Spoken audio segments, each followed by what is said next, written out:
Welcome. Today we'll learn about pH, and specifically whether a pH of 7 is acidic, basic, or neutral. Let's look at the pH scale. The pH scale ranges from 0 to 14. As we move from left to right, we go from acidic substances in red through neutral in green to basic substances in blue. A pH of 7 sits right in the middle of the scale. This is considered neutral, neither acidic nor basic. Let's look at some common examples of substances with different pH levels. Pure water has a pH of exactly 7, making it neutral.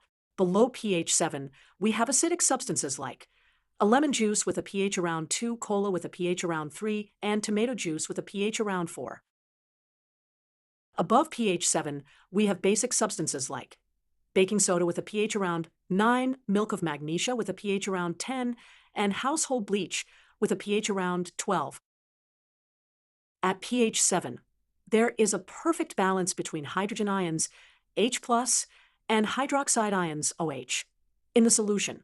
This balance is what makes pH 7 neutral.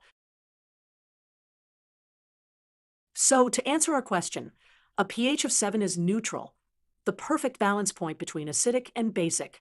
This is why pure water, with its perfectly balanced concentration of hydrogen and hydroxide ions, has a pH of 7.